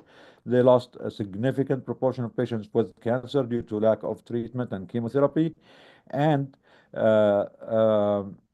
I think we have different numbers. We heard numbers between 14,000 to 25,000 injured people in Gaza who are suffering severe injuries that the system in Gaza cannot handle, and they are waiting to be evacuated outside for specialized and complicated treatment. We are losing, according to Dr. Marwan, many of these people because no one is allowed outside, and they have been waiting, and many of them are not making it, unfortunately, and they're dying. تفضل. يعني أحب أن أذكر أنه الآن نحن فقدنا حوالي 44% من مخزوننا الدوائي، 64% من مخزون المستلزمات والمهمات الطبية، ومن أهم شيء أنه فقدنا 99% من خدمة عمليات القلب المفتوح والقسطرة القلبية، وهذه شيء خطير. So Dr. Marwan is saying that 99% of the service for cardiac patients has been lost. 99%. Let that sink in. 99% of any service for people who are suffering from heart disease or heart attacks is gone in Gaza. Imagine this is happening in your town, that people have a heart attack or chest pain or chronic conditions. You have no access to care. There is also, remind me, you mentioned 45%, they lost 45% of their medication 44% من الادويه، 64% مستلزمات طبيه. and 64% of their medical supplies are all gone. تفضل. ودكتورنا اهم شيء في هذه المنظومه والمعات، اولا انه فقدنا حمايه وامن الطواقم الطبيه، حيث استهداف المستشفيات، استهداف المراكز الطبيه، تدميرها، واعتقال العديد من الطواقم الطبيه، حيث لدينا 1400 شهيد من الطواقم الطبيه و383 معتقل في داخل السجون الاسرائيليه يرون أشد العذاب. On top of all of this, and maybe the worst of all, is the fact that the healthcare system, the healthcare workers have been target of this genocidal campaign, and they have been deliberately targeted. Both the hospitals, the institutions, and the healthcare workers. Many of them have been murdered. Many of them have been illegally abducted. The healthcare system lost almost 1,500 healthcare workers who have been murdered by this genocidal Israeli war. And up until now, there is still 388 healthcare workers illegally abducted and tortured in the Israeli torture camps. للعلم فقدنا يعني تخصصات محتاجينها في داخل قطاع غزة. على سبيل المثال هيستوباثولوجي، 3 أطباء استشهدوا، لم يتبقى أحد من الأخصائيين الاختصاصي الهيستوباثولوجي. البلاستيك سيرجري لم يتبقى أحد. ببعض التخصصات يعني منهم من يعني سافر، منهم من استشهد. الآن فقدنا تخصصات هامة جدا في داخل القطاع. Some medical specialties, they lost them completely, like histopathology. They had 3 histopathologists in Gaza. All 3 have been murdered. Allah yarhamhum. Many other specialties also they lost the surgeons and specialized surgeons who are doing Plastic it. surgery. Plastic surgery is one of them, and many other specialties, either due to forced displacement or due to injury or due to abduction, are also losing the few specialists that they had before this attack. تفضل. للعلم كان لدينا يعني مراكز تأهيل. الآن فقدنا كل هذه المراكز التأهيل. لا يوجد لدينا إلا عدة أسرة لتأهيل المرضى، مع ازدياد عدد مرضى الذين يحتاجون لتأهيل من شلل، من فقدان للأطراف. وكذلك فقدنا 3 مراكز أطراف صناعية يعني كانت تقدم أفضل خدمة وهي تضاهي بالخدمة العالمية. الآن لا يوجد أي مركز. Despite the overwhelming need for rehab and physical therapy services due to the high number of amputees, since we all know Gaza has the highest number of amputees in the world per population, despite all of this, they lost all physical therapy and rehab facilities except from few beds left. And they also had 3 medical prosthesis places. All have been destroyed and bombed. تفضل. يعني وكذلك يعني رسالتنا لكل الإخوة الأطباء الزملاء حتى نوقف هذه الإبادة ونكون فعليا أطباء ضد الإبادة.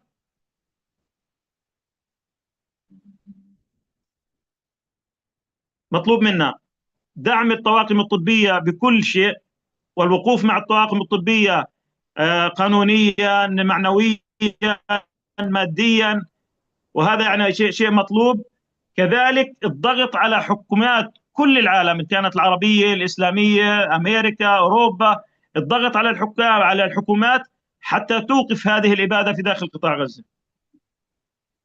So Dr. Marwan saying is that for doctors and healthcare workers all over the world, if they really want to be against this genocide, they have first and First of all, support their colleagues in Gaza in every way possible by spreading their word, by reaching out to them, by supporting them financially, by supporting them, trying to send aid in any way possible, even psychologically.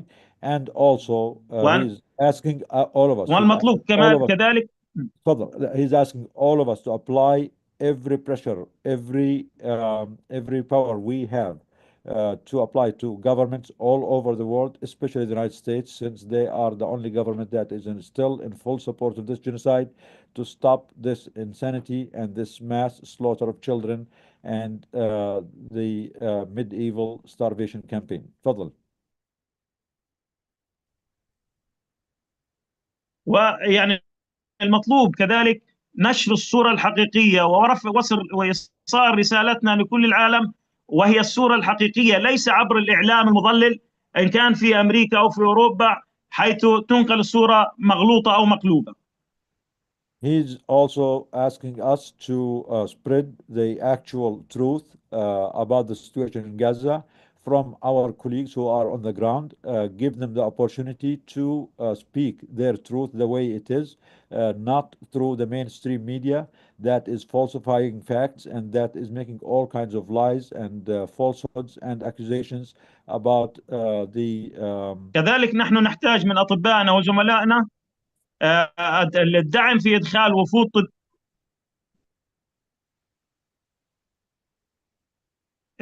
إدخال وفود طبية والاستعداد لدخول هذه الوفود، مساعدتنا حتى وإن كان عبر التلفزيون أو على الإنترنت والاتصال عبر الإنترنت، كذلك مساعدتنا في إدخال مستشفيات ميدانية لداخل قطاع غزة لحين إعادة إعمار كل مستشفياتنا. ونحن بحاجة لأقل شيء 200 سرير في داخل مدينة رفح، 200 سرير شمال قطاع غزة، 400 في داخل مدينة غزة.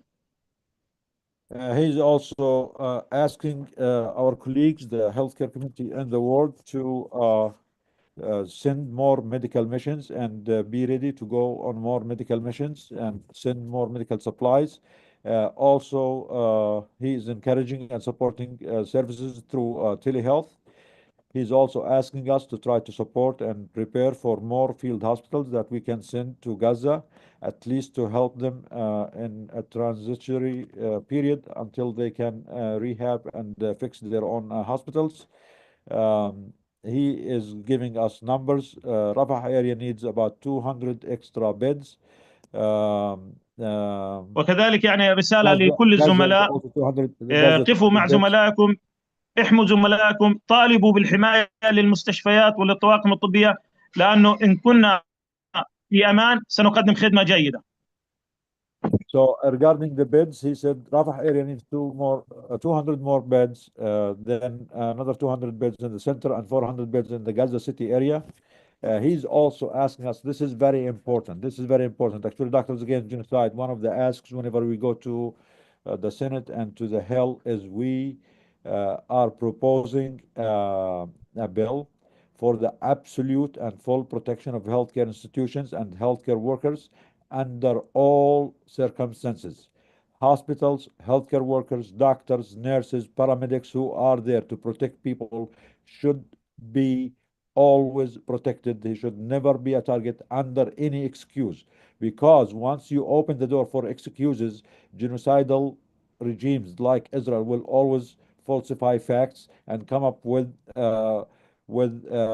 lies about these facilities being used for military purposes, and these have all been lies. None of them have been proven. Even Israel itself never came up with evidence that any of these facilities, any of the doctors or any of the workers ever participated in any military activity. But again, even so, the hospitals, the healthcare workers should be absolutely protected, should never be a target under any circumstances. Even if some people got injured and they had to seek the hospital or healthcare or any type of care, under international law, they are protected. Even soldiers, if they get wounded and it is under international law, they are protected to be treated in any facilities.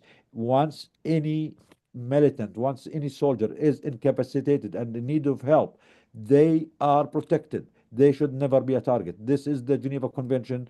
This is international law. Thank you, Dr. Marwan. تفضل.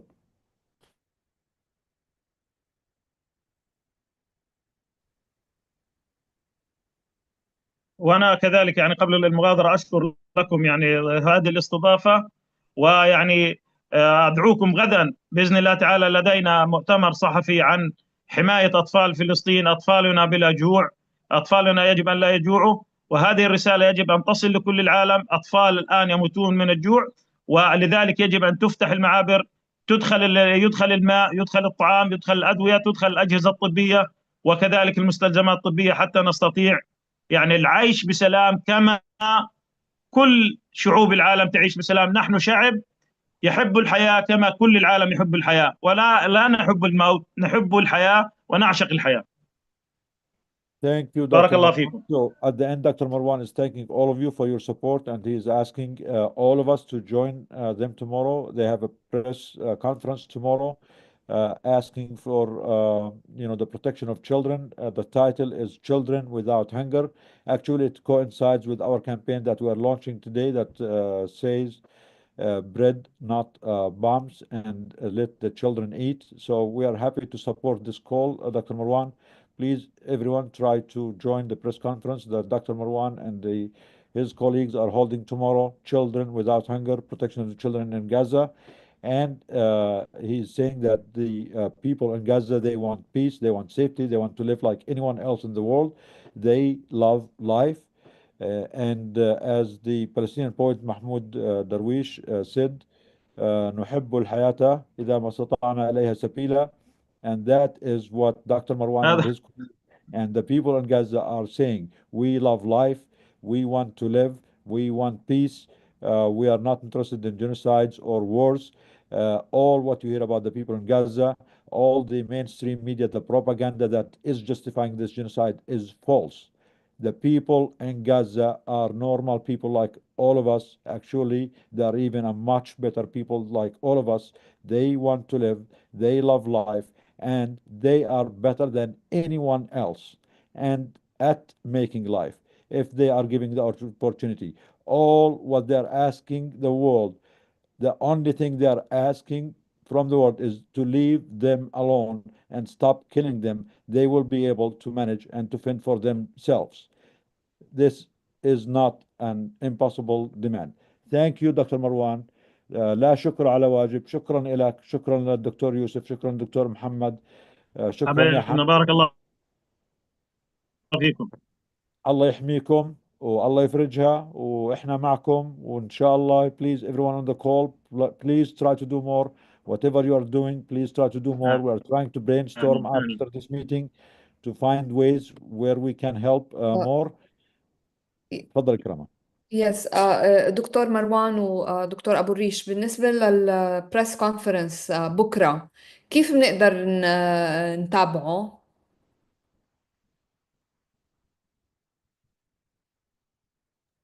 حيكون في مع مؤتمر صحفي. مؤتمر صحفي، وحيكون في الجزيرة وخلافه حيكونوا موجودين يعني. يعني في عندكم انتوا اوريدي ميديا، مش انه زوم؟ نعم. اوكي. لا، حيكون اي على الميديا، ساعة؟ لكن حيكون في إنجاز التعبير تصريح صحفي حيتم توزيعه أيضا. اي ساعة بكرة؟ 10 10 الصبح. 10 بتوقيت غزة، 10 إن صباحا. شاء الله. يعني الساعة 4 بتوقيت ايست كوست هون. وعلى الجزيرة رح يكون؟ الجزيرة مدعوة إن شاء الله. ومعظم القنوات الأخرى مدعوة، فغالبا حيكون يعني تم بثه على الجزيرة. Okay. So 4 p.m. Will be the No, press 3 conference. 3 a.m. 3 a.m. Eastern time. 3 p.m. 3 a.m.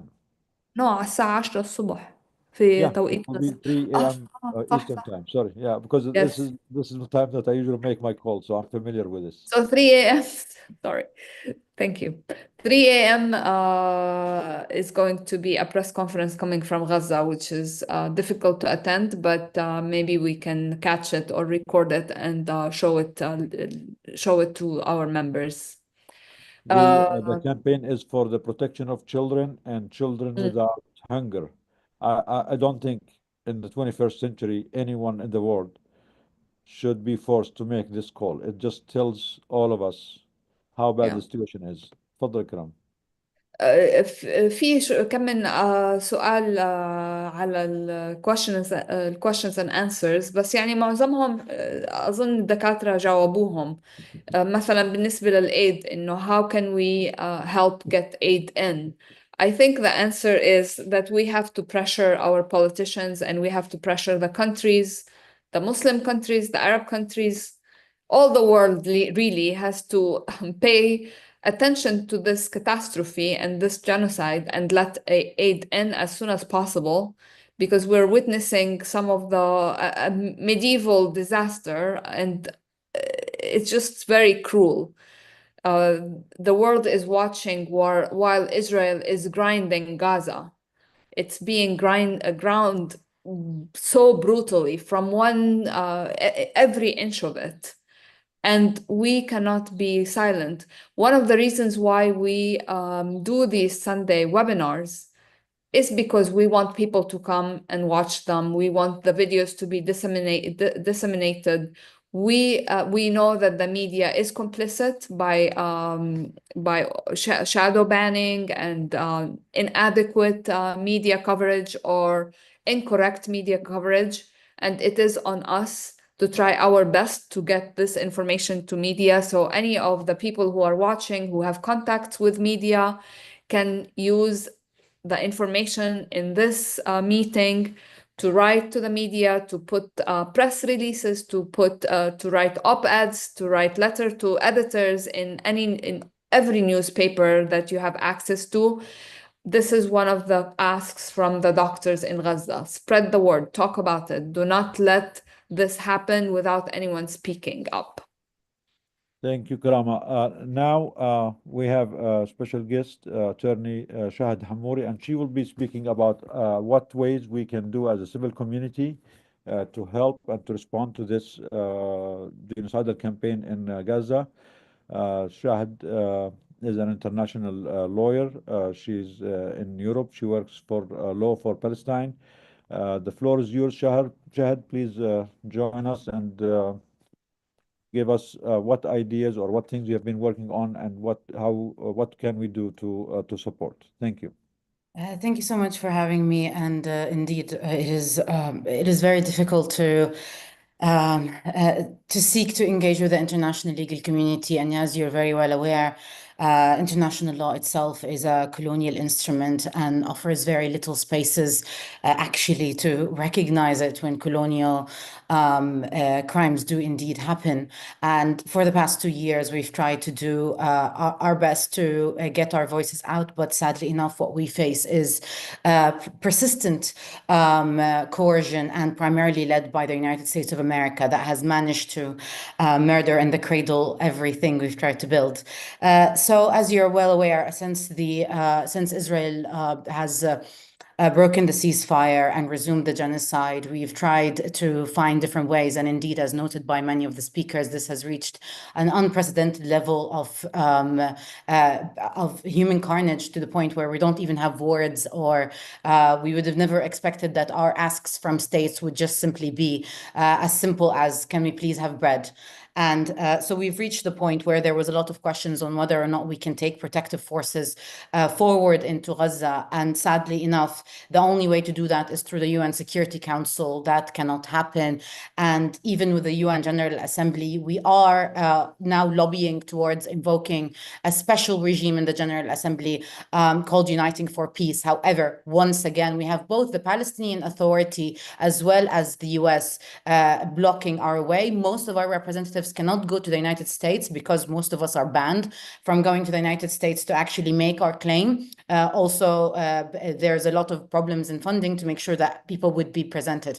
So we kind of lost hope on the fact that the General Assembly would be moving, though we are lobbying on that end, and we are calling for the same thing, which is which is stopping the siege, arms embargo, energy embargo, and the like. So meanwhile, as you're very well aware, yesterday the flotilla that was on its way to break the siege was also attacked. So that flotilla also, we've supported its work for quite a long while, and Israel attacked it while it was in the Mediterranean Sea, and also the Malta is very much to blame because Malta did not give that ship entry the moment it needed it. So it opened up the space for Israel to attack. And sadly enough, now we have a Mediterranean where shipments coming from the US are passing by very easily. And we have a very concerted campaign called Block the Boat Campaign, trying to stop the boats from coming. And of course, the pressure is really huge. So weapons managed to make it all the way to Gaza, but not food or medicine, which is indeed insane. So after all of this, as you're very well aware, famine has been declared in Gaza, and it was declared, for those who are looking, there is a press release by PINGO, which is the PNGO, which is the Consortium of Palestinian Civil Society. Just to note that here today, I am on behalf of the Palestinian Civil Society, and what I will be proposing to you has received the consensus of the Palestinian Civil Society. So the reason why the United Nations is not saying the word famine is because of very outdated standards of proof. So the board that is in charge of calling a famine is a group of 5 almost European men who are sitting in Geneva to decide whether or not famine exists. And sadly enough, there is a lot of critique by academics for the standards. By any human standards, Gaza is currently living under a famine. And building on that premises, we have also sought to change our tactics, let's say. Also, it is very clear that Israel is planning to lure the civilian population into Rafah by limiting access to aid only in Rafah.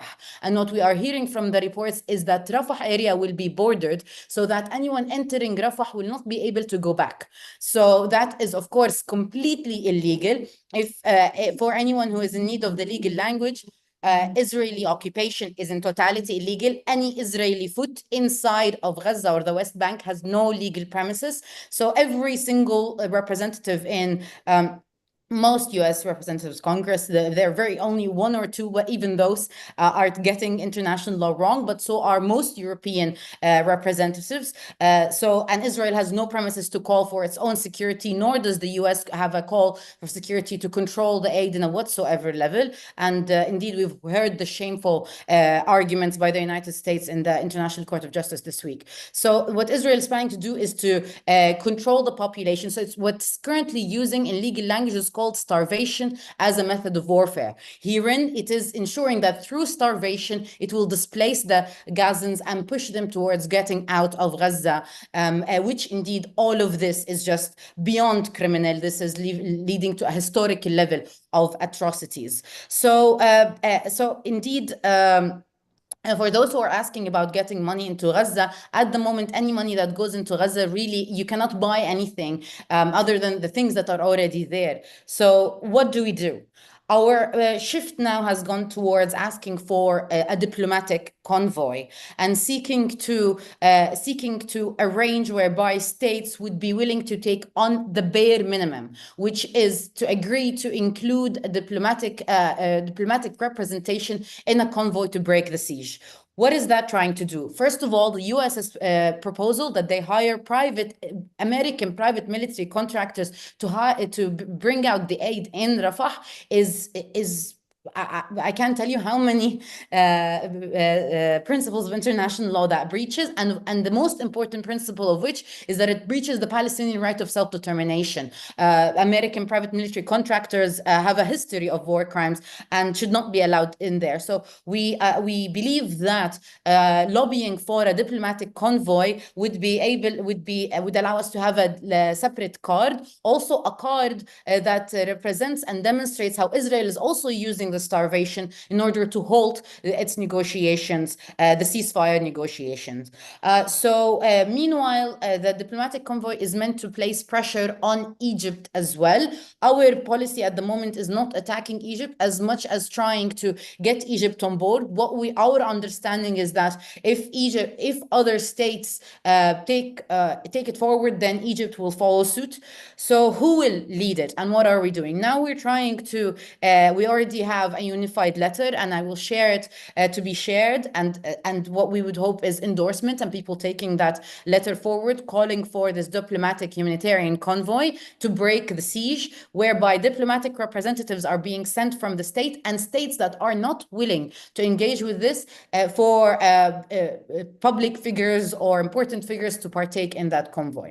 So we're already now trying to approach the Arab League, the Organization of Islamic States, as well as the Hague Group. I've seen some questions on the Hague Group. The biggest problem that we have is that the Hague Group will only make commitments towards its own states, not externally, because these states are already weak. And not only that, with South Africa, because it has pushed for Palestinian rights, now South Africa is facing a lot of economic pressure from the US. And indeed, this is our problem always. Whatever state wants to do anything, the US will attack it. And that's what we call economic coercion.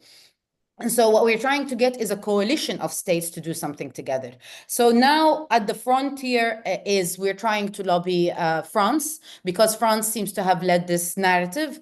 Sadly, there's still a lot of roadblocks in front of us, as well as Ireland, Spain, and Belgium. Also, we're looking at Malaysia, Colombia, Chile, Nicaragua, South Africa, as well as China, that has actually indicated that if there was a diplomatic convoy, it will support it.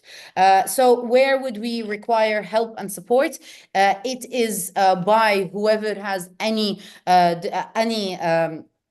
diplomatic means in order to convey that messaging to states, but also to make that a public demand, which is for states to simply, that's a very, very low barrier in terms of our mass mobilization, which is to simply ask states to partake in the diplomatic humanitarian convoy to break the siege. If we have bigger states, then we will be able to sway Egypt to open up the Rafah border. So signing and supporting the statement, mass mobilization towards that call. We still don't have a name for it, something along the line of a convoy for humanity. And indeed, the legal premises for that is the duty to prevent genocide, the duty to cooperate to end grave illegalities, the duty to protect, the responsibility to protect, as well as indeed that being a call by the Palestinian people. So this is in terms of what I have. Other than that, it all looks dark and gloomy. Indeed, as to one of the questions of whether or not we have the Palestinian authorities on board, we have tried to contact them, just at least that they don't roadblock this. But if this has not been made clear, the Palestinian Authority does not represent the Palestinian people so far, and we are being really blocked in terms of what we want to do, and we're hoping to do on the legal front specifically. This is a civil society-led effort. This has received all the consensus of all of us, and this at the moment is our currently most clearly identified goal. And so we're hoping to get your support on this. We're hoping to get your representation as well as your advocacy. The sounds of doctors are way much more resonant than are the sounds of attorneys who tend to also be very conservative people, and especially in terms of witnesses, especially in terms of saying how urgent this is. There's no other way. We will keep on trying. As far as where we stand from is deep exhaustion, but not only that, the darkness of seeking to prove our humanity to people, and to end this. We are hoping that this try at the end of the day will at least break the siege and provide people, and most importantly, not allow either the US or Israel to monopolize life-saving support or aid. That is not an acceptable option for the Palestinian people at a whatsoever level, and indeed is criminal for the people who are killing you to then come and seek to feed you. That's not how things ought to ever work. work, especially for a traumatized population. Thank you very much for the floor. It's an honor to stand here with you, and lots of solidarity and strength for all of our colleagues and comrades. Thank you so much, Shahd. Shahd. You said that you wanted support in supporting the diplomatic convoy. Can you give us a little bit more details about how people, because there are almost 400 people watching us, even more. What can we do? What can they do? Is there a letter? Is there a phone campaign? Should we go visit embassies? What should we do? So we will share, hopefully we'll share the letter through your newsletter if so. And then once we have that letter, once you have that letter, to take it to MP, to parliamentary members that you know, congressional members that you know, pose questions in Congress. We're already doing that with multiple Congresses. Any other Congress that you have, the question of that. If you have other leverage with another conference, to ask them, why are you not joining the Hague group, is question number one. Sorry, question number two. Question number one, will you send representatives to a diplomatic convoy to break the siege on Gaza? Question number two, why are you not joining the Hague group? Aside from that, to contact the embassies of the states that I just mentioned, or as well as your own governments, to make it a public demand of send, and if we all have the same demand in mass mobilization at the moment, then we would be able. So also this is somewhat of a tactical approach, in the sense of, rather than any other demand, just prioritize this demand for the time being, that being send representative to the diplomatic convoy. So that would work through mass mobilization, either through messaging on social media, through, as well as in protests, as well as any communications through trade unions, as well as any other coalitions or political movements and representation. Of course, then if there are any other things, to be done, which is, of course, to hold the governments accountable within their own spaces, and to support any representation of also any movements within that state. Sorry, now my mind went very more broadly than I would usually say, but in this case, just really focus on that. And of course, letters to be sent. In this case, our target audience is states. Of course, if there are 400 people on the call, other things that you could do aside from this urgent campaign, indeed, would of course include supporting. We are now really focused on corporations, really focused on supporting the BDS campaign, really focused on the arms embargo as well. These are things that are always ongoing. CEOs of big corporations looking out for the local kind of legal efforts that are happening. As you're well aware, that we're now taking people criminally all across the world, and I know people always ask for donation support for your local lawyers is also very helpful at the moment as we try to expand also our crews. These are very mass movements, and cease and desist letters to your corporations around you. Just a note while I have you here.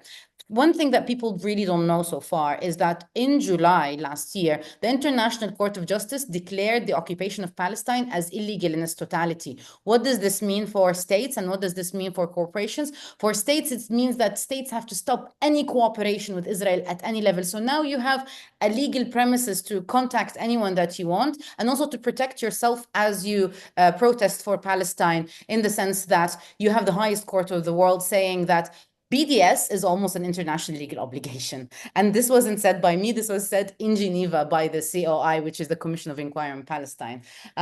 So this would be, and also follow the Palestinian civil society organizations like Al-Haq, Al-Mizan, PCHR, Pingo.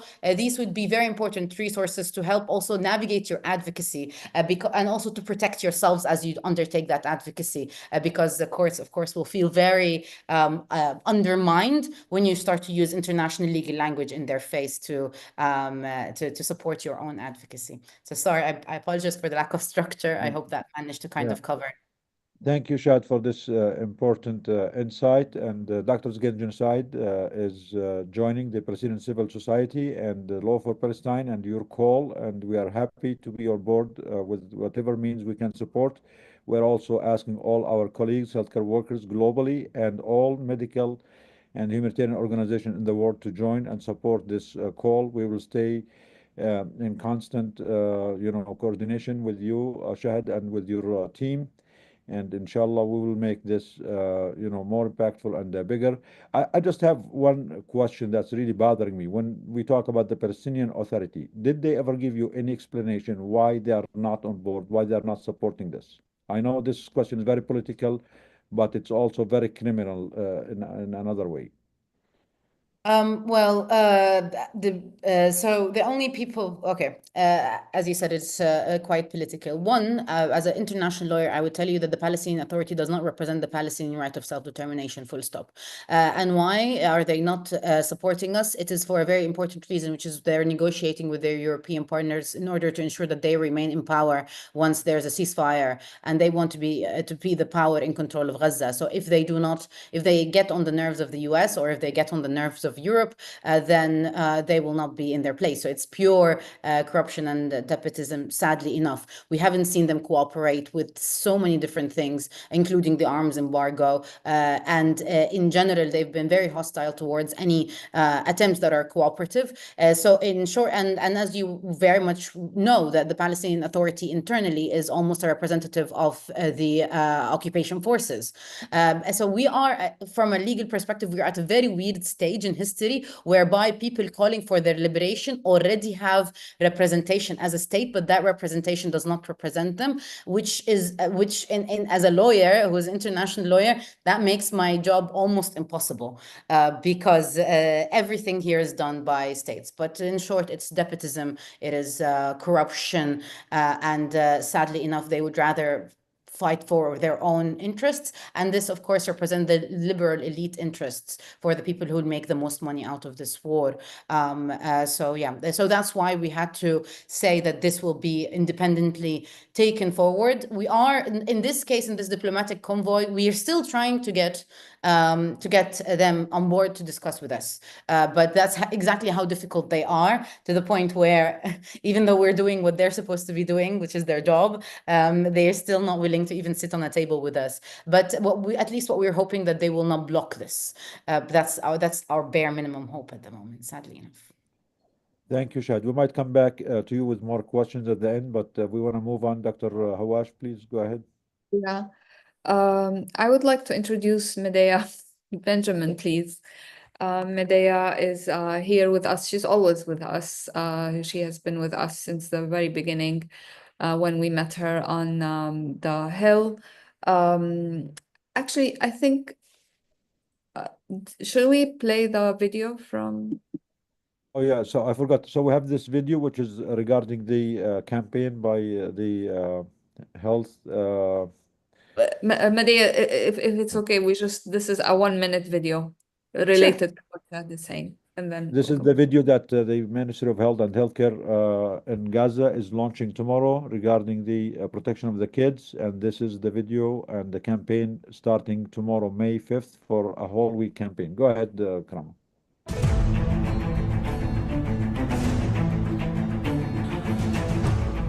نداء إنساني عاجل من قطاع غزة، نداء استغاثة لنصرة أطفال غزة ضد القتل والتجويع. أطفال غزة بلا علاج وبلا دواء، فلا تتركوهم يموتوا مرتين.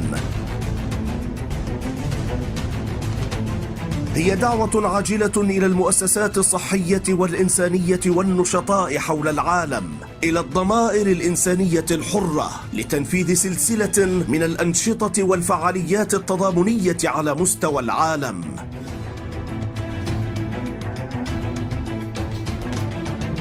موعدنا 5 من شهر مايو، وعلى مدار أسبوع كامل، لتكونوا أنتم صوتهم. غزة تستغيث، أنقذوا أطفال غزة.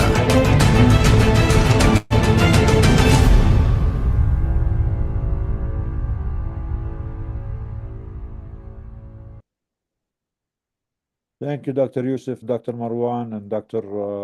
Mohammed for issuing this call, SOS call to save the children of Gaza. It is an obligation on all of us to try to do more. Thank you. Karama, go ahead. Yeah. We all know Medea. She is a media company all by herself because she has been able to highlight so many of the inconsistencies and the inhumanity of many of the politicians that she runs into by asking them pointed questions, by putting videos that address important aspects of what is happening during this genocide in Gaza.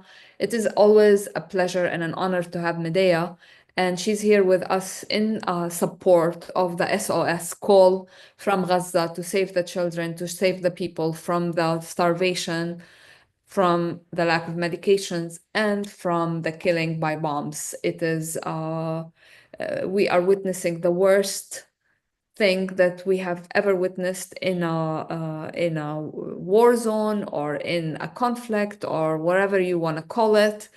And Medea will share with us some thoughts. So please, Medea. Well, thank you. And just listening to the doctors from Gaza, I want to echo your words, Karama, because you said we feel outraged and ashamed. And that is certainly the feeling with a heavy heart that I am left with. And Shahid, I just want to say how excited I am to hear about your initiative and anything that we can do to be supportive. We've worked with groups like Progressive International that have gotten members of parliament from many different places, including congressional members of the US, to sign on to some good initiatives. And I think you answered the question that I was going to ask, which is it just governments that are in power, or is it also people who represent political parties that are in power? And I think it's the latter. I see you shaking your head. So yes, I think that opens it up to a lot of representatives from different national assemblies and parliaments. And that's a fantastic initiative. The only other update that I would add, Shahid, to what you said about the flotilla is that thanks to the pressure from people around the world, the Maltese government has given in to some aspects and said that they will pay for the reparation of the ship. They want to do it in the sea, but the Freedom Flotilla is saying that's totally unsafe. It must be brought to port. So that's part of the negotiations right now, as well as negotiating for the flag, because they want to repair the ship and set sail again. And because of the warfare pressure, the ship was flagged by Palau. They have now pulled that. And so the coalition is asking for Malta to provide the flag. So this continues to be a very important campaign for us all to be involved in. And the fact that Israel could so blatantly attack a ship in international waters, they must be held to account, and we must be calling for an international investigation, especially since it's pretty clear that their C-130 plane was flying above Malta just at the time, and that is now capable of dropping drones from the cargo ship. So this needs to be exposed, and the ship needs to be given a chance to be repaired and to set sail again. There are people who have been calling for many ships to be trying to set sail right now, and that would certainly be wonderful, as well as this call for the convoy. But I think it's important we talk about what we can do on the grassroots level, and this SOS campaign from Gaza, together with the Bread Not Bombs call of Doctors Against Genocide, I think is so critical. And the press conference that you all held in Congress the other day was really very important. Oh, I want to say one other thing, which is there is, for those in the US, a letter right now that is circulating from two pretty conservative members of the Democratic Party, and that is Salud Carvajal and Ami Bera, which calls on Israel to open up and allow the food to come in. So that is something that we should all be working on, even though the wording of the letter is something that I'm sure we would all have some problems with. But going back to the Bread Not Bombs, I think it is something that we could call on people to be doing as simple demonstrations all over. And I wonder if you all from DAG have had a chance to turn this into a toolkit where we see you holding the pita bread, where we have the messages that you did in Congress so that we can replicate it all over. We're working on it, Medea. We have the structure for it, and we will send it in our newsletter, and we will have a toolkit so people can download the phrases that they need to say, and they can download the Hey posters guys, to have. can I say something? Yes. I think we need to declare a global emergency because and have everybody declare that emergency everywhere, because they only have, after today, they only have 2 days of fuel. The hospitals are going to shut down and there's no food. The food is running out and it's an emergency. It's a dire situation with 2 million people. The world cannot ignore that. They need to deal with it. So We Faisal, have to take drastic action. Faisal, let me introduce you. So Faisal Salehi is the director. She knows me. Yes, the director and founder of U.S. Palestine Museum, and now also Scotland Museum, Palestine Museum. Edinburgh. Thank you. Oh, yeah. So go ahead, Faisal, your suggestions, please, and your thoughts about how we can implement this action. Somehow we need to take on something to bring that people's attention. You know, we cannot just do business as usual kind of things and little demonstration here, little demonstration there. We have to declare an emergency. This is an emergency, international, global emergency. We have to get people who have influence to take action. People should go out in the streets and block the streets or something and stop the world, stop everything. We cannot just sit here and watch as 2 million people starve to death. Not a piece of bread crossed the border for the last 66 days. Yeah. So We've that's why tried we are all direct- here. That's We've why tried we are all direct here. action, and like in London, there was a lot of direct action. And the main issue that we're receiving is actually now, because of the Israeli lobby pushing, all of the young people who have done direct action to block the roads and whatnot are being prosecuted under terrorism charges, such as, and now we have also a lot of people who tried to do direct action against the weapons factory, like the Filton 18, are in prison for terrorism charges. And in Jordan also, people who undertook demonstrations, there's hundreds of people in prison for. So it's all direct action in the past few weeks have also ended up in heavy policing, and Israel has managed to get the whole world to the lowest standard and dragging human rights standards all across the world. But sadly enough, All right. yeah. Who do we have who have big platforms that they can use their platforms to make a lot of noise? We need to go to those people. I agree. We need to, all of us, brainstorm an action plan. We need to elevate this. We need to elevate it. Reach out to all these people. Yeah. I mean, we don't need to do anything to get arrested or anything. That's counterproductive, because but we need to somehow bring people's attention in a way. But we need to have people like who are our big platform people that they can speak and be heard, like the actors, the actresses, the famous people that we have. Besides Medea does that every day. Now I saw that woman. She was pulling your bra off of you almost and turning it upside down. What the heck was she doing? You should have slapped her in the face. Well, more important, I agree, we need to call an emergency. And it seems like the healthcare workers in Gaza are calling that. And so there we have our direct call. And you're right, Faisal, we have to get influencers, we have to get artists. We should determine now who we're directing our efforts to. Are they the representatives of our own governments to put the pressure on Israel? But I do